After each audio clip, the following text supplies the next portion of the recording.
Bismillahirrahmanirrahim. Assalamualaikum warahmatullahi wabarakatuh. Innal hamdalillah wassalatu wassalamu ala Rasulillah wa ala alihi wa ashabihi wa man tabi'a hudah. Wa la haula wa la quwwata illa billah. أشهد أن لا إله إلا الله وحده لا شريك له وأشهد أن محمدا عبده ورسوله لا نبي بعده وعلى آله وأصحابه ومن تبعهم وعلى آله وأصحابه ومن تبعه بإحسان إلى يوم القيامة. أما بعد، إخواني في الدين، أعزني الله وإياكم. Telah kita bahas pada pekan yang lalu anwa'ul miyah, macam-macam air, dan telah kita bahas dua macam air. Yang pertama adalah al-ma'ut tahur ghairu makruh, dan yang kedua adalah al-ma'ut tahur makruh. Ma'ut tahur telah kita bahas. At-tahur adalah air mutlak, tahirun fi nafsihi mutahhirun li ghairihi,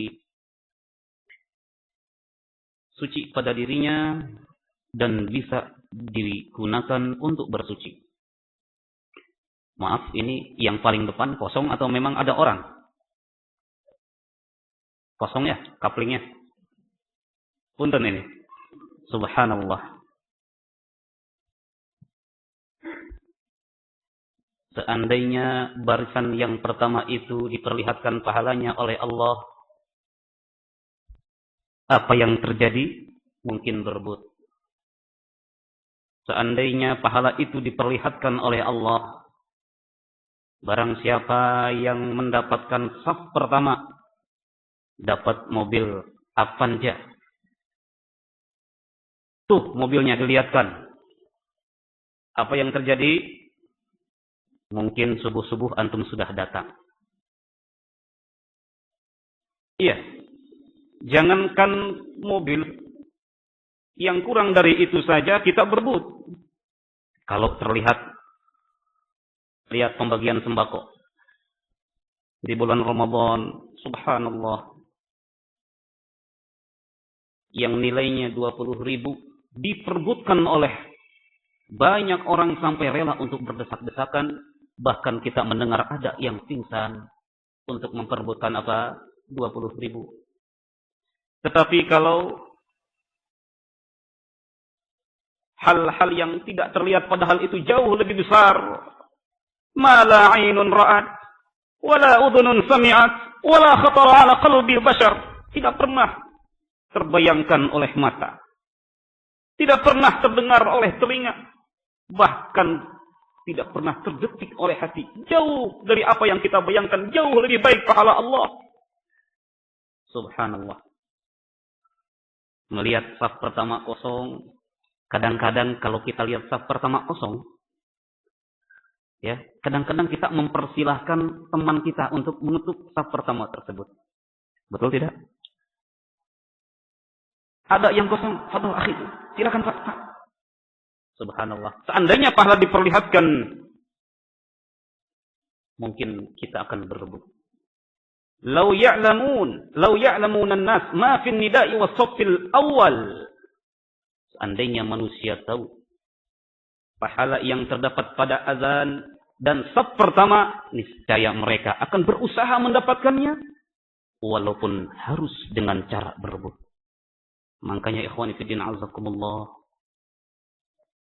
dalam salat termasuk dalam ta'lim hendaknya diisi saf yang pertama dulu. Dikarenakan duduk di barisan yang paling depan menunjukkan keseriusan kita. Ya, kita lanjutkan bahwa air ada yang tahur dan ada yang tahur makruh, yaitu air yang terkena sengatan matahari.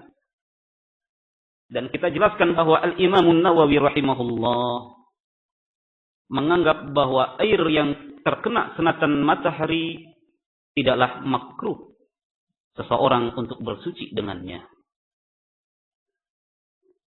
Yang ketiga, dikatakan oleh muallif rahimahullah,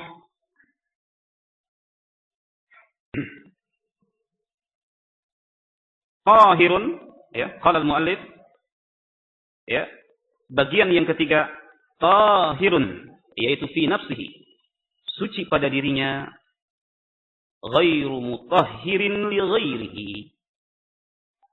namun ia tidak bisa menyucikan atau tidak bisa dipergunakan untuk bersuci. Tahirun fi nafsihi, ia suci, berarti bisa digunakan untuk keperluan kita, untuk minum, untuk mandi, dan hal-hal lainnya yang berkaitan dengan kebutuhan kita terhadap air tersebut. Ghairu mutahhirin li ghairihi, namun tidak bisa dipergunakan untuk bersuci, tidak bisa menyucikan yang lainnya. Qala al-muallif menyebutkan di sini wa huwa al-ma'ul musta'mal. Yang pertama adalah air yang musta'mal, air yang telah digunakan. Maksudnya apa al-ma'ul musta'mal? Air yang telah digunakan fi raf'i hadatsin atau izalati najisin. Air yang telah digunakan untuk raf'i hadas, untuk bersuci, atau dipergunakan untuk menghilangkan najis.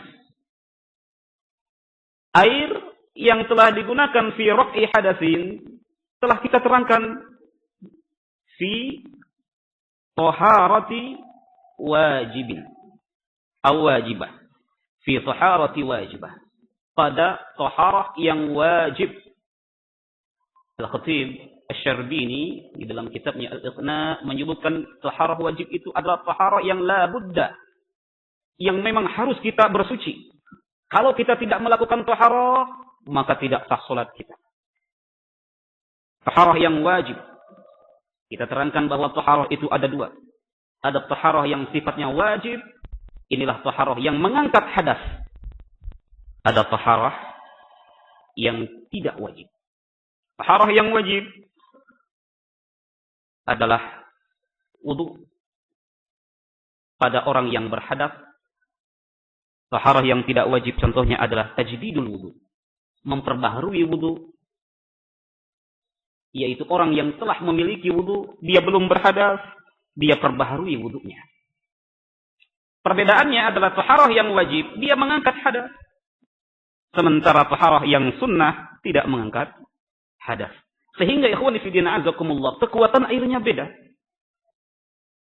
Ketika air dipergunakan untuk mengangkat hadas, tentunya tidak lebih kuat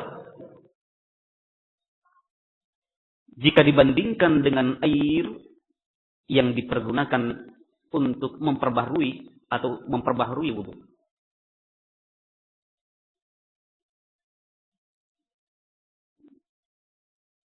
Adapun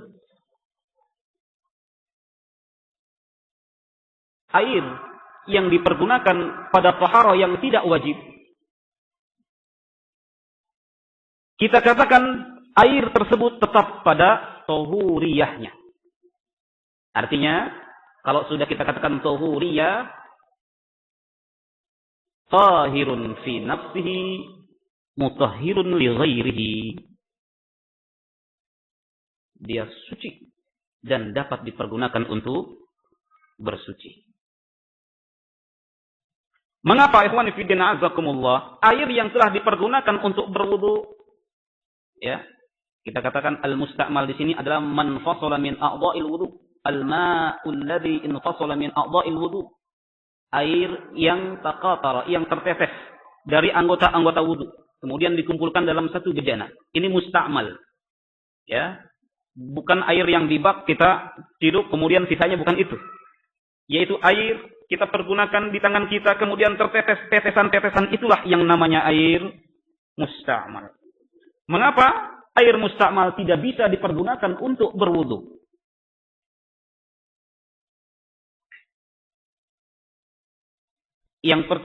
Alasannya adalah dikarenakan para sahabat ridwanullahu alaihim ajma'in tidak pernah diriwayatkan satupun dari sahabat yang mempergunakan air musta'mal. Padahal ketika itu mereka amat sangat membutuhkan air. Namun tidak ada riwayat satupun yang menyebutkan air musta'mal dipergunakan oleh para sahabat untuk bersuci. Bahkan mereka memilih tayamum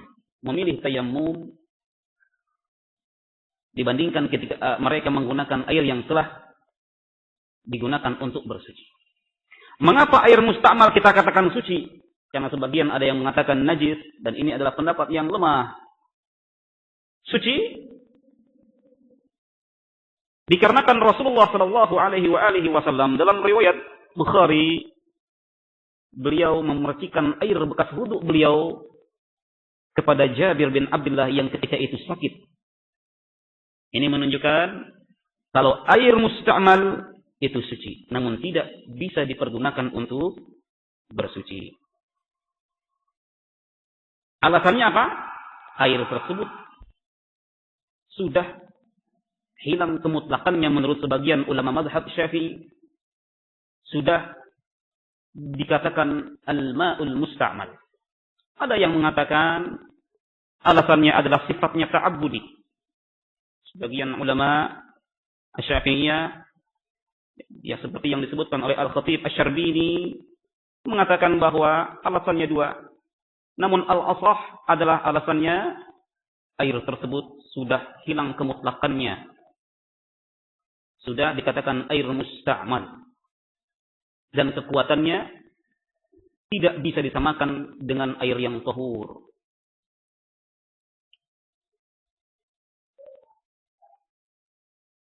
Ini yang pertama. Karena air musta'mal tadi kita katakan ada dua, ya. Wa huwal ma'ul musta'mal. Sudah ya? Naam. Wal mutaghayyir, lihat. Wal mutaghayyir, yaitu air yang berubah. Berarti ini jenis yang kedua. Apa yang berubah? Ahadu awsafihi, salah satu dari sifatnya, baik itu warnanya maupun baunya maupun rasanya, dia berubah. Dengan apa? Bima, yaitu bisyai', dengan sesuatu khalaqahu minat tahirat, dengan sesuatu yang suci yang terjatuh padanya. Air ini tahir fi nafsihi ghairu mutahhir li ghairihi. Air yang berubah, yang perubahannya itu ikhwan fillah azakumullah yamna'u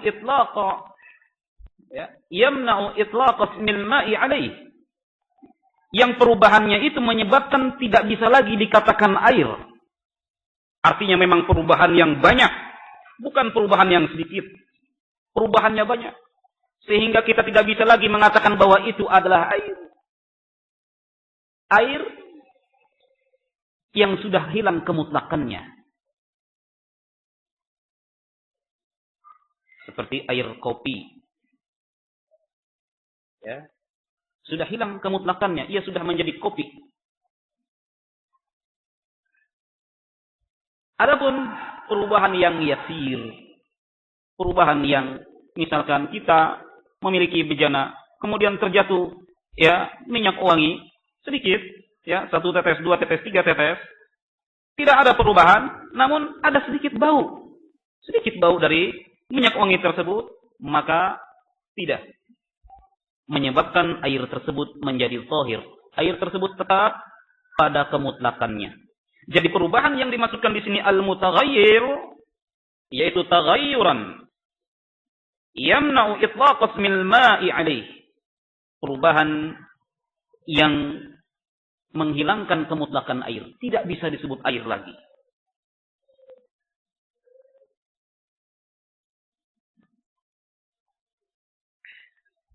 Nah, lihat ungkapan di sini bima khalatahu minat tahirat. Ya. Sesuatu ya yang mencampuri air itu ada 2 macam. Yang pertama, sesuatu yang terjatuh pada air, ya, sesuatu yang suci kita katakan, yang terjatuh pada air yang sebenarnya kita bisa menjaganya. Taruhlah ada kolam ya atau ada empang, nah, atau ada bak mandi terjatuh misalkan tinta ya, atau minyak wangi sehingga menyebabkan perubahan pada air tersebut, maka air tersebut menjadi thahir. Kenapa? Sebenarnya kita bisa menjaga minyak wangi itu. Bisa kita menyimpannya dengan baik. Tetapi misalkan ya, air yang tergenang, namun dikarenakan lamanya tergenang, menyebabkan warnanya berubah dikarenakan tumbuhnya lumut. Lumut yang tumbuh ini kita tidak bisa menjaganya. Karena ini adalah tabiat air yang tergenang. Ketika tergenang terlalu lama, tumbuh lumut yang menyebabkan warnanya berubah. Maka air seperti ini, dikarenakan yang masuk padanya, yang mencampurinya ini adalah yang la yastaghni anhul ma, yang air itu tidak bisa lepas padanya, maka tetap berada di atas kesuciannya. Makanya kalau kita lihat air empang, punten ini empang ini bahasa kitanya apa ya? Kolam ya. Kita lihat air kolam, ada sedikit perubahan pada warnanya dikarenakan lumut. Oh, ini la yastaghni anhul ma. Tetapi misalkan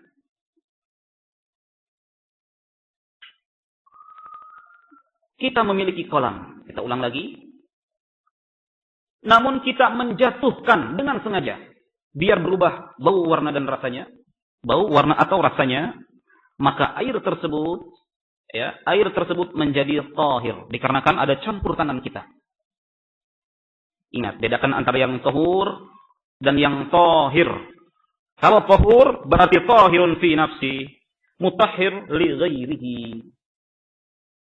Adapun yang tahir, tahiriyah, ada tahuriyah, ada tahiriyah. Kalau tahir, ini tahir fi nafsihi, ghairu mutahhir li ghairihi.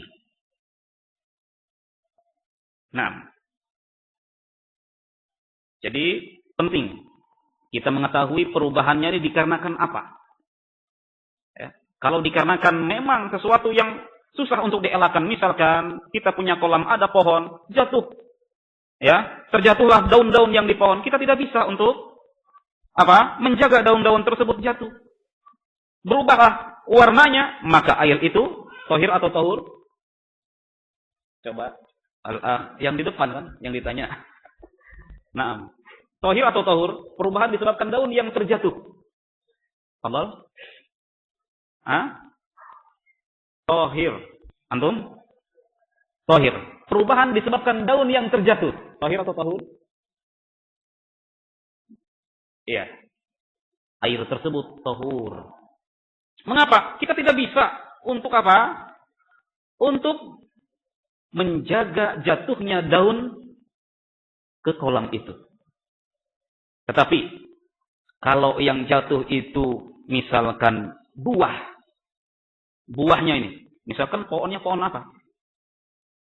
Ya, pohon yang berbuah, buahnya jatuh, berubah, ya, warnanya, baunya juga berubah, dan dengan perubahan yang banyak. Air itu tahir atau tahur? Tahir. Kenapa? Kita bisa sebenarnya untuk menjaga buah tersebut agar tidak terjatuh, ya, kepada kolam.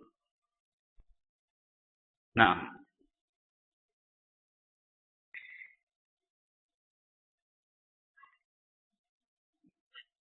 kemudian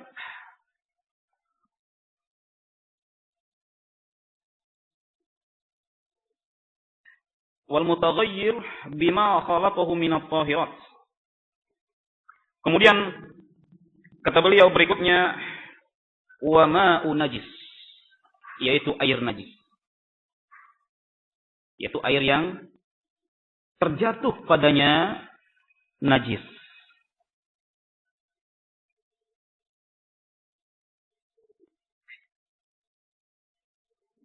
Ikhwani fi din azakumullah.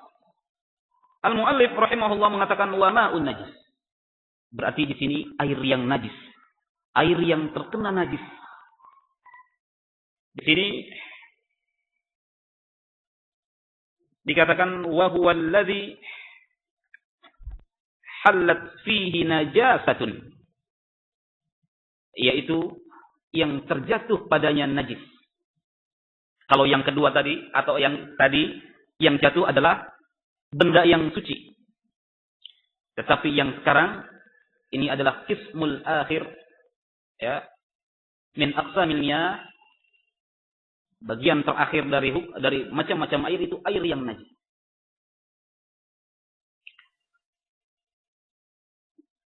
Yaitu dikatakan beliau wa huwa dunal qullatain, yaitu air yang kurang dari 2 kullah. Atau ma'un qalil, air yang sedikit.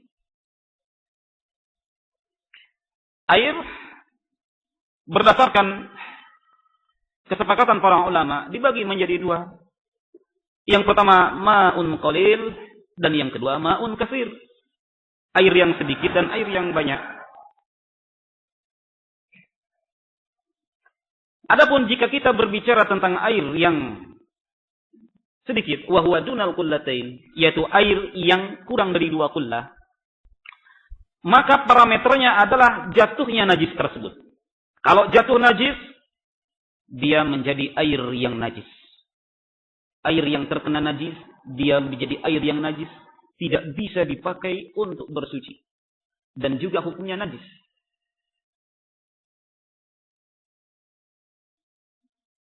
Karena air tersebut kurang dari 2 kullah, apakah ada perubahan ataukah tidak? Kita ulang, bahwa jika air kurang dari 2 kullah, turun padanya najis, masuk padanya najis, maka air tersebut bimujarradi mulaqati an-najasa fi, hanya dikarenakan terkena najis, maka air tersebut menjadi najis. Apakah dia berubah atau tidak? Dalilnya apa? Dalilnya adalah mafhum. Mafhum itu adalah pernyataan yang tersirat, ya. Karena dilalatun nas, ya, bahwa an-nusus yang kita baca itu ada terkadang mantuqun nas, ada mafhum. Sebuah pernyataan itu ada pernyataan yang tersurat, yaitu dilalatul ma'na, ya, yang tersurat, ya, dilalatul ma'na fi mahallin nutqi, intinya gitu, menunjukkan makna ketika ia berbicara, maknanya langsung tersurat.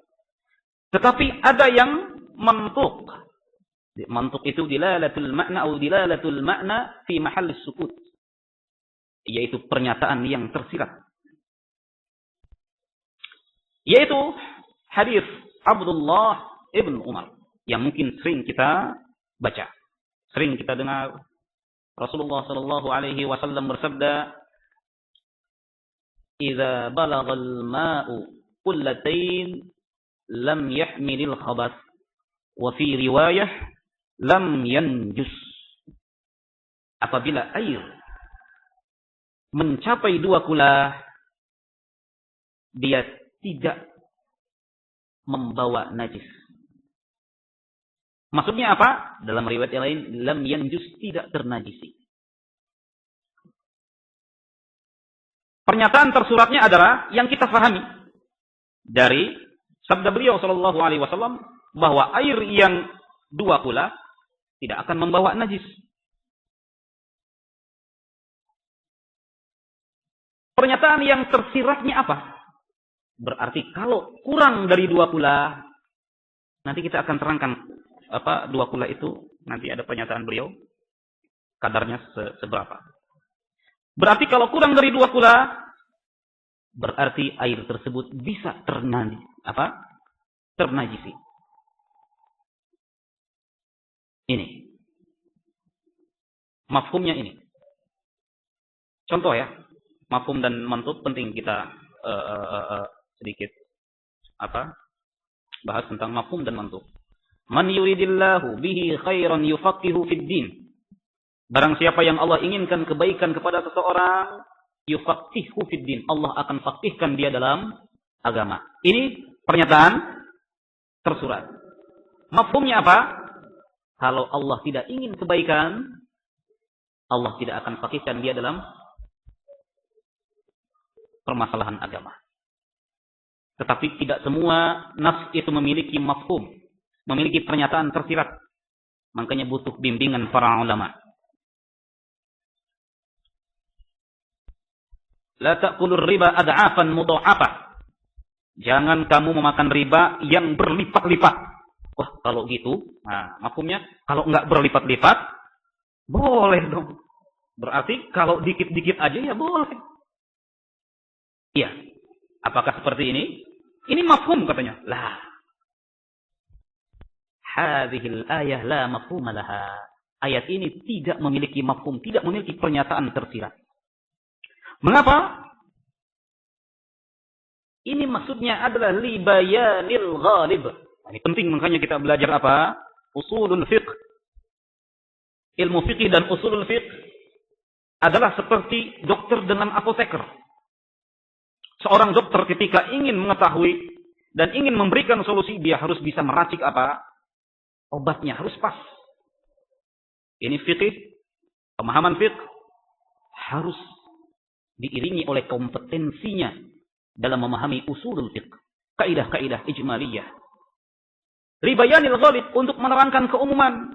Karena umumnya riba itu apa? Ad'afan mudha'afah. Keumuman riba itu apa? Ad'afan mudha'afah, berlipat-lipat biasanya. Orang terzalimi biasanya dengan riba. Nah, kembali kepada ayat ini, kepada hadis. Idza balagal ma qullatain lam yahmilil khabath. Berarti mafhum di sini apa? Kalau kurang dari 2 kullah, apakah dia itu berubah atau tidak berubah, dia najis. Buktinya apa? Rasulullah sallallahu alaihi wasallam dalam hadis yang lain dari Abi Hurairah, diriwayatkan oleh Al-Imam Al-Bukhari dan Muslim, "Idza stayqadha ahadukum min naumihi," apabila salah seorang dari kalian bangun dari tidurnya, apa katanya? Fala yadkhul yadahu fil ina'i qabla ay yadkhulaha salasa. Jangan masukkan tangannya kemana? Ke bejana. Sebelum mencucinya apa? 3 kali. Apa illatnya di situ? Apakah hanya sekedar perintah ta'abbudi? Lah. Ada di situ illat. Sebab hukum, sebab larangan. Fa innahu la yadri aina batat yaduh. Dikarenakan kalian tidak tahu Di mana tangan kalian tidur. Dikarenakan ketika itu ikhwani fi din a'adzakumullah, qillatul ma'. Air sedikit. Banyak para sahabat ridwanullahu alaihim ajma'in yang beristinja. Yang melakukan istinja. Sehingga ikhwani fi din a'adzakumullah, Rasulullah sallallahu alaihi wasallam melarang kita untuk memasukkan apa? Tangan kita langsung ke bejana, dikarenakan ada kemungkinan tangan kita apa? Ada kemungkinan tangan kita mengenai tempat najis, tempat bekas najis. Kenapa beliau melarang? Karena kalau sudah masuk tangan kepada al-ina, berarti airnya itu mutanajjis. Air itu mutanajjis, air itu terkena najis yang tidak bisa digunakan untuk bersuci. Al-hukmu yaduru ma'ah illatihi wujuban wa adama. Nah, ini air yang apa? Wa huwa dunal kullatain. Air yang di bawah 2 kullah. Adapun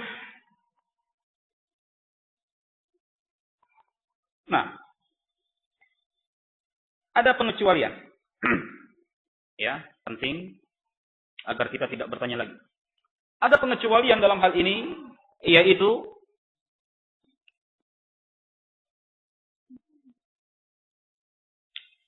ketika ada bangkai, namun bangkai hewan yang darahnya tidak mengalir, atau bahkan tidak memiliki darah, atau sedikit, seperti apa? Belalang, ya, atau apalagi jangkrik.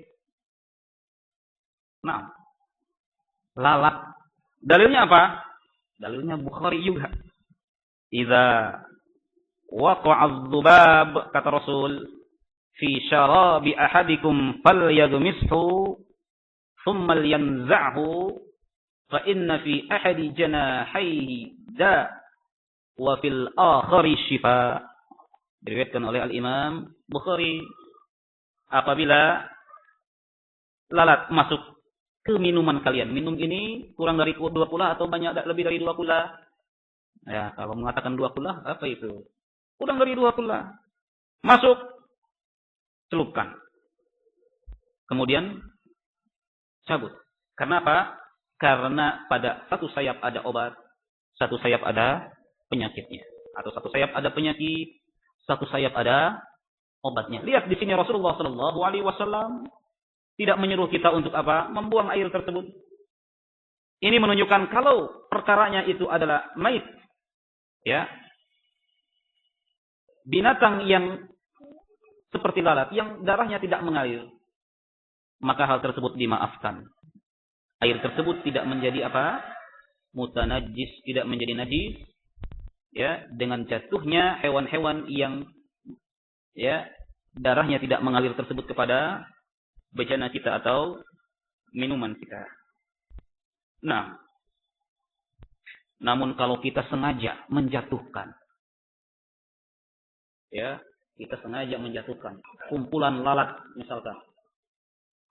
Misalkan di rumah banyak sekali sirarut, istilah orang Sundanya, yang putih-putih itu, yang semodel lalat, dijatuhkan kepada air sengaja. Sebagian ulama menganggap bahwa air tersebut menjadi najis karena ada kesengajaan kita.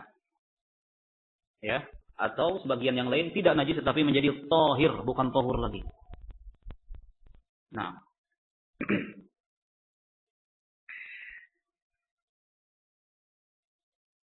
lihat ungkapan beliau berikutnya.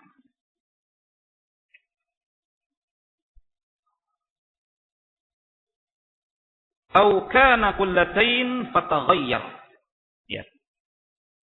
Au kana kullatain fataghayyar. Atau air tersebut 2 kullah, namun ia berubah. Kita katakan tadi ikhwan fillah bahwa kalau air itu 2 kullah, dia tidak menjadi najis atau dia tidak membawa najis. Dia bisa, ya, menjaga dirinya sendiri, tetap pada kesuciannya. Namun kalau berubah, maksudnya baunya, rasa dan warnanya, air tersebut tetap menjadi najis. Dalilnya apa? Padahal di sini hadis seolah-olah umum. Tetapi hadis ini mukhassas. Ya, hadis ini mukhassas. Hadis ini dikhususkan bil ijma' dengan ijma'ul ulama. Kita tidak berdalil dengan tambahan riwayat illa ma ghalaba ala rihihi aw ta'mihi aw launihi. Karena tambahan riwayat tersebut dhaif, lemah dari sisi periwayatan sanadnya. Ada hadis Abi Sa'id Al-Khudri, mungkin kita telah membacanya, al-ma'u tahur la yunajjisuhu syai'. Air itu suci, ya, tidak ada yang membuatnya najis illa, kecuali ini tambahan kecuali ta'amnya atau launnya atau rihnya, ya, rasanya, ini tambahannya lemah. Namun ikhwani fi din a'azzakumullah, ijma'ul ulama, ya, sepakat atas makna darinya. Sehingga hadis dua kullah ini dikhususkan dengan apa? Dengan ijma'. Ijma'ul ulama, jika ada najis masuk kepada hadis yang dua kullah. Taruhlah misalkan najis sapi, bisa saja, ya, dimasukkan ke, ini kan besar, ya, bisa saja berubah bau, warna dan rasanya. Walaupun air tersebut lebih dari dua kullah, maka air tersebut apa? Menjadi najis. Jadi parameternya adalah pada perubahan kalau dua kullah atau lebih. Tetapi kalau kurang dari dua kullah, parameternya apa? Jatuhnya najis. Ini kita pisahkan. Al-ma'ul qalil wal ma'ul katsir. Ya. Al-ma'ul qalil parameternya ada apa? Jatuhnya najis. Tapi kalau lebih dari dua kullah, parameternya adalah perubahan. Kalau berubah, dia ternajisi. Kalau tidak berubah, dia tidak ternajisi. Dalilnya itu tadi. Idza balagal ma' qullatain lam yahmilil akhbar. Jadi hadis ini dikhususkan oleh ijma'. Hadis Abi Sa'id Al-Khudri radhiyallahu anhu, al-ma'u tahur la yunajjisuhu syai'. Ini hadis ini umum. Ya, dikhususkan oleh hadis yang mana?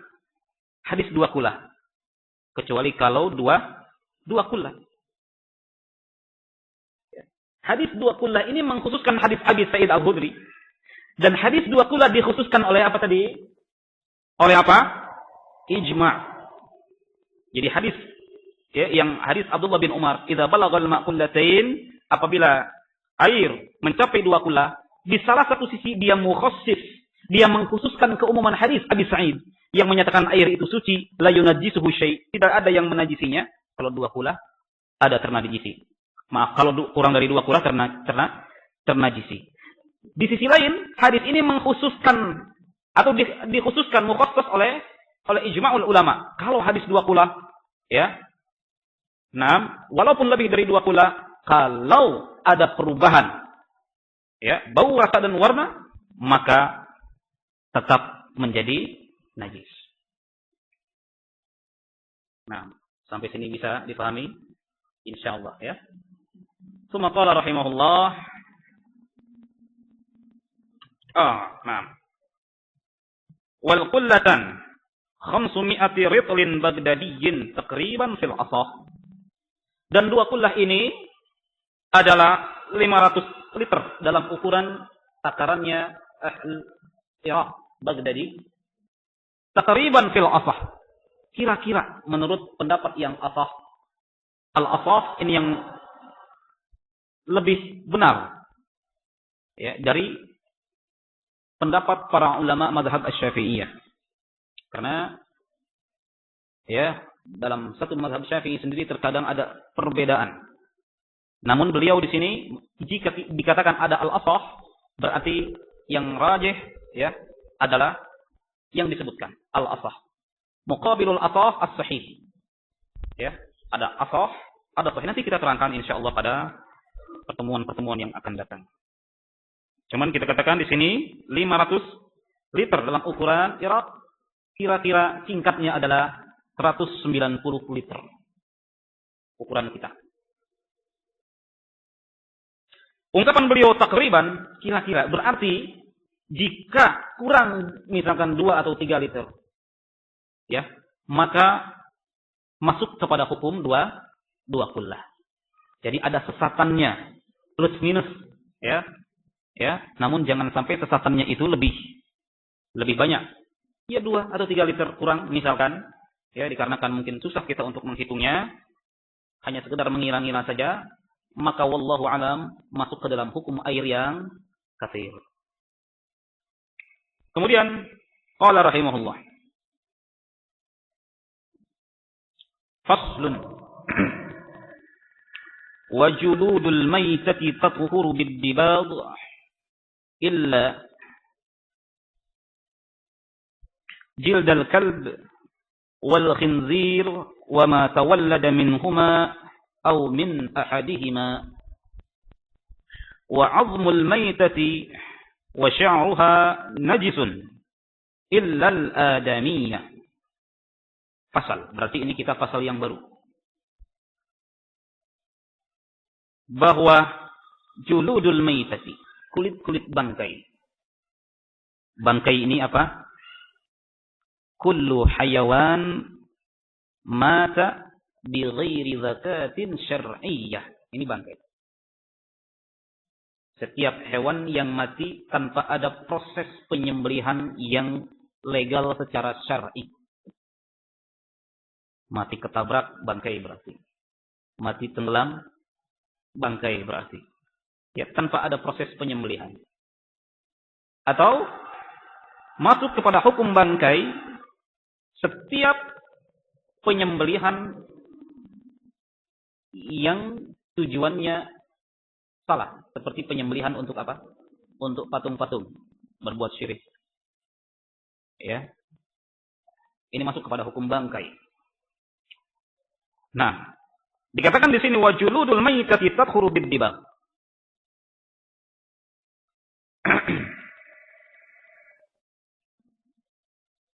Kulit bangkai menjadi suci dengan disamak. Berarti, ikhwani fi din azakumullah, bangkai itu berarti tidak suci, berarti najis. Ya, dalilnya adalah wa hurrimat 'alaikumul maitatu, dan diharamkan atas kalian apa? Bangkai. Ya, dan masuk padanya kita katakan tadi, ma dzubiha 'alal ansab. Sesuatu yang disembelih ditujukan untuk apa? Untuk berhala. Atau ma dzubiha, ya, tanpa atau dengan menyebutkan nama lain selain menyebut nama Allah.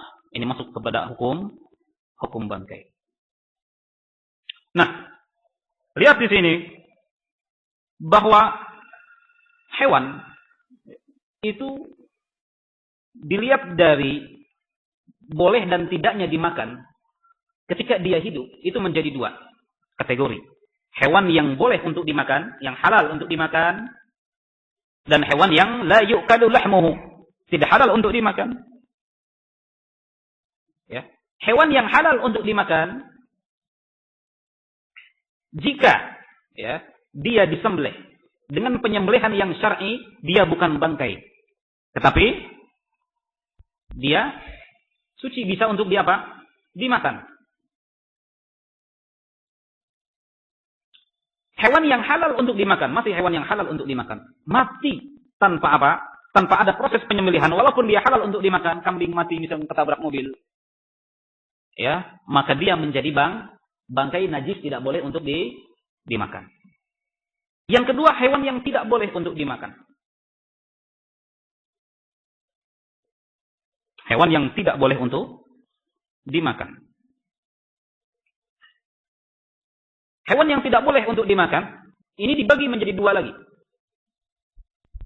Hewan yang suci dan hewan yang najis. Apa yang najis? Anjing dan babi. Hewan yang suci, dia tidak diperkenankan untuk dimakan. Seperti apa? Kucing. Apa lagi? Banyak ya, kuda dan yang lain. Hewan-hewan yang kita tahu ini tidak boleh untuk dimakan. Jika mati, ya, apakah matinya disembelih ataukah matinya itu tanpa ada proses penyembelihan? Ya, antum menyembelih hewan misalkan yang tidak halal untuk dimakan, kucing, ya, bismillah, Allahu akbar, ya. Nah, dia tetap akan menjadi najis. Bimujarradi al-maut. Ketika dia mati jadi najis dia. Berbeda dengan hewan yang tadi yang halal untuk dimakan. Sementara anjing, kita katakan di sini illa jildal kalbi wal khinzir. Lihat ungkapan berikutnya. Kecuali kulit anjing dan babi. Ini pengecualian. Kulit anjing dan babi dia tidak, dalam arti dia hewan yang tidak halal untuk dimakan, dia menjadi najis. Nah, sekarang kita bicara ya mayit, bangkai. Semua bangkai bisa menjadi suci dengan apa? Dengan proses penyamakan. Kecuali bangkai kambing dan bangkai anjing dan babi. Mengapa? Karena anjing dan babi semasa hidupnya dia sudah najis. Seolah-olah proses penyamakan ini adalah mengembalikan hukum kepada asalnya ketika hidup, seolah-olah. Ya. Maka anjing dan babi pada masa hidupnya najis, maka ketika disamak pun dia tetap najis. Nah, wa ma tawallada minhuma aw min ahadihima. Nah, kita belum menyebutkan dalil ya dari pernyataan beliau ini. Dan apa-apa yang lahir dari keduanya, misalkan dalam hal ini anjing, kemudian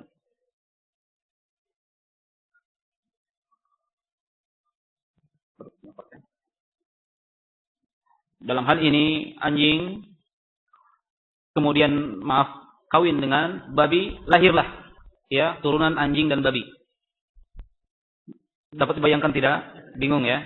Ini wa ma tawallada minhum, ini para ulama sudah menerangkan. Misalkan ada, subhanallah. Ya. Seperti itulah ya, ulama itu sudah memperkirakan seperti Al-Imam An-Nawawi rahimahullah. Ada pernyataan yang bagus sekali dalam Raudhah ya, bahwa al-masafah ini adalah al-ibrah li qasri shalah. Bahwa jarak itu adalah parameter untuk seseorang boleh mengqasar. Walaupun katanya jarak tersebut ditempuh sa'atan. Satu jam saja. Ketika telah mencapai jarak ya, dalam mazhab Syafi'i dalam hal ini arba'atu burd atau 16 farsah, 6 burd atau 16 farsah atau 80 sekian kilo. Walaupun ditempuh 1 jam perjalanan saja, ini berarti apa? Zaman dulu bisa ditempuh 1 jam? Tidak, mungkin 1 hari atau lebih, atau 2 hari. Ya, tetapi Al-Imam An-Nawawi rahimahullah menyatakan walaupun 1 jam, sekarang bisa 1 jam, jangankan yang 80 kilo. Lebih dari itu bisa ditempuh dalam menggunakan pesawat. 1 jam dengan menggunakan pesawat. Ini sudah diprediksikan oleh para ulama. Nah, salah satunya ini kali-kali saja ada turunan ya anjing dan babi, au min ahadihima, atau anak anjing atau anak babi. Sama hukumnya. Ya. Dia tidak bisa menjadi suci walaupun disamak. Nah, dia tidak menjadi suci walaupun disamak dikarenakan apa tadi? Pada keadaan hidupnya dia telah najis. Apalagi ya mati ketika telah menjadi bangkai. Nah, dalilnya adalah sabda Rasulullah sallallahu alaihi wasallam, "Idza dubighal ihab faqad tahur." apabila ya kulit itu disamak, maka ia telah menjadi suci. Kemudian juga hadis Ummu Salamah ketika Rasulullah sallallahu alaihi wasallam melihat ada orang yang menarik bangkai kambing, halla akhadtum kihabah, kenapa tidak engkau ambil kulitnya? Kemudian kata yang para sahabat, sebagai kata sahabat itu, innaha maitah, karena dia ini bangkai. Tidak, yutahhiruhal ma'u wal farth, jadi bisa disucikan oleh proses penyamakan. Nah, ya, babi najisnya dengan nas dari Al-Quran, sementara anjing najisnya dengan nas dari hadis. Rasulullah Shallallahu Alaihi Wasallam bersabda, "Idza walagal qalbu fi ina'i ahadikum, falyaghsilhu sab'an, ulahunna bit-turab." Cucilah 7 kali, ya, dan salah satu dari, atau yang pertama kalinya, atau ukhrahunna, atau yang terakhirnya, itu dengan menggunakan tanah. Ini menunjukkan najisnya apa? Najisnya anjing. Apakah lu'abnya ataukah badannya, semuanya najis. Nah, saya sepertinya sudah mendengar azan. Insyaallah kita akan bahas, dan ini ada sebagian yang bertanya, sepertinya tidak cukup untuk membahasnya. Insyaallah kita akan lanjutkan pada pertemuan yang akan datang. Mohon maaf atas segala kekurangan. Wassallallahu ala nabiyyina Muhammad wa alihi wasallam. Subhanakallahumma wa bihamdika asyhadu an la ilaha illa anta astaghfiruka wa atubu ilaik. Wassalamu alaikum warahmatullahi wabarakatuh.